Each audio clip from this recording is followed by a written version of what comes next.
Joining me today on Impact Catalyst is Jose Soto, who's in corporate responsibility at State Farm, and we're talking about their cool Neighborhood Assist program. How are you, sir?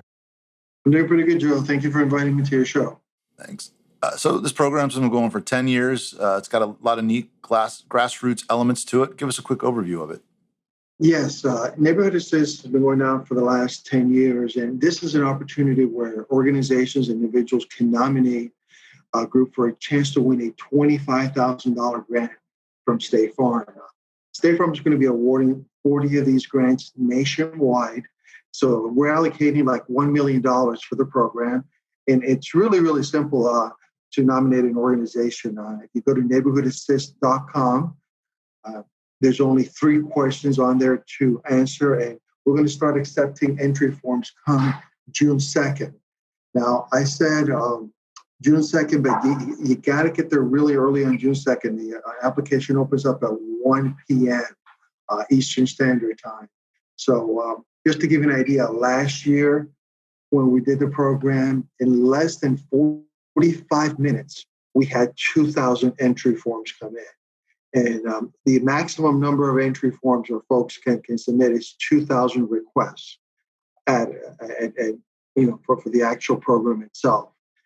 Now, what's going to be unique out of those 2,000 that come in, State Farm is going to review all of the first 2,000 requests that come in. It could be anything related to education, Joe, anything related to safety or community development. So pretty much if you look at organizations in your community, or if you know of a group that it's in dire need, a nonprofit that's in dire need of $25,000, nominate them. Nominate them for a chance. And when you go to neighborhoodassist.com, you can see all the rules and how easy it is to do that, and the 3 questions available for folks to complete. That's great. And then there's the grassroots. You're supporting grassroots organizations, but you also have a grassroots way of deciding who wins as well.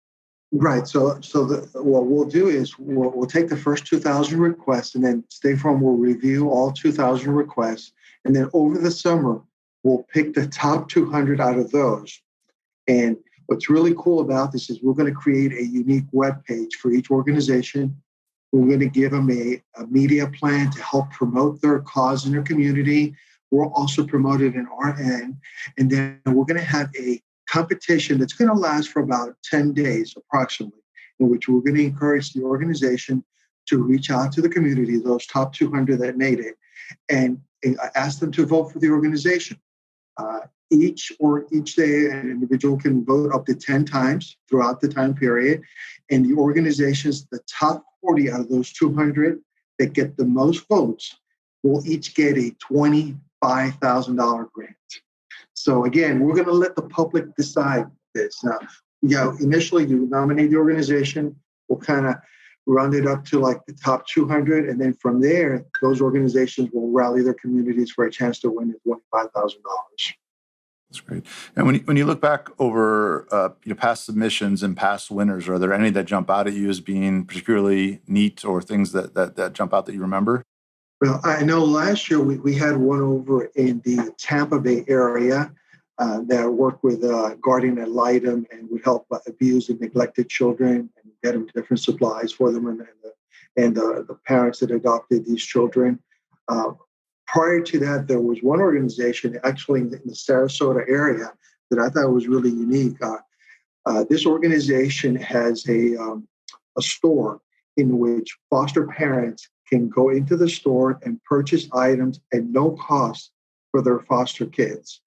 So what we did is, of course, they made the top 200 out of that group. Of course, they were able to make the top 40 to win the 25,000. They bought clothing, books, additional supplies for that particular store, so foster parents can come in there and purchase these items at no cost to them. So I mean that really stood out. And again, anything from if you go to the website now, you'll see animal shelters have won these grants before. There was one out in the Treasure Coast, I believe, over in Brevard County, in the east coast of Florida, which I thought was really unique. There was this park near a children's hospital, and this park needed some updated equipment because it was really old. Well, the hospital or a nonprofit that worked with a hospital applied for a grant to go ahead and rebuild the park, but specifically for the children that were being treated at the hospital that have cancer. And one of the things they did at the park, they put these really unique shades around the playground area and updated the playground area. So now these kids that have cancer did not have to get that much sun, and they were able to play in a very cool area. Again, I think that was about 4 or 5 years ago that they won that particular grant. I can tell you, Joe, over the last 9 years, we've helped over 340 causes win grants. These particular grants. So again, it's very, very unique grant, and we're really encouraging folks to go out there and look. Share this with a nonprofit or yourself. I mean, you can nominate a nonprofit. And it must be such an impactful play, for your 9 to 5 job to be at the at a convergence point of all of this amazing work. Of course, on the other side of that is the immense need as well. But to have these types of things flowing across your desk every day must be quite a high color life.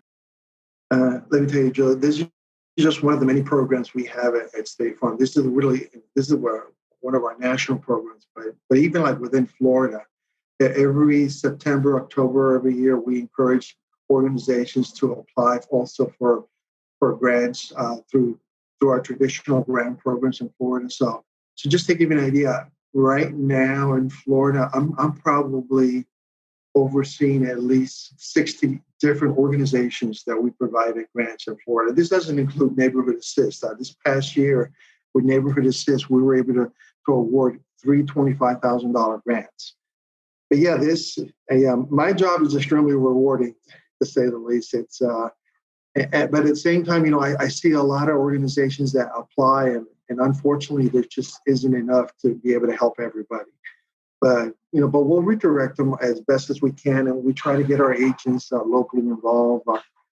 We have what we call a matching gift program. So let's say an organization doesn't get one of our grants. We still encourage our agents and employees to give back to their local nonprofits in their communities, the local schools, and then what State Farm will do is we'll match that donation dollar for dollar up to $4,500. So even if you're not able to get a grant from State Farm, if you're especially a nonprofit or school, partner with a local agent, have them or a local employee donate some of their own personal funds, and then State Farm will match those donations. So we'll try to figure other ways whenever possible. That's great.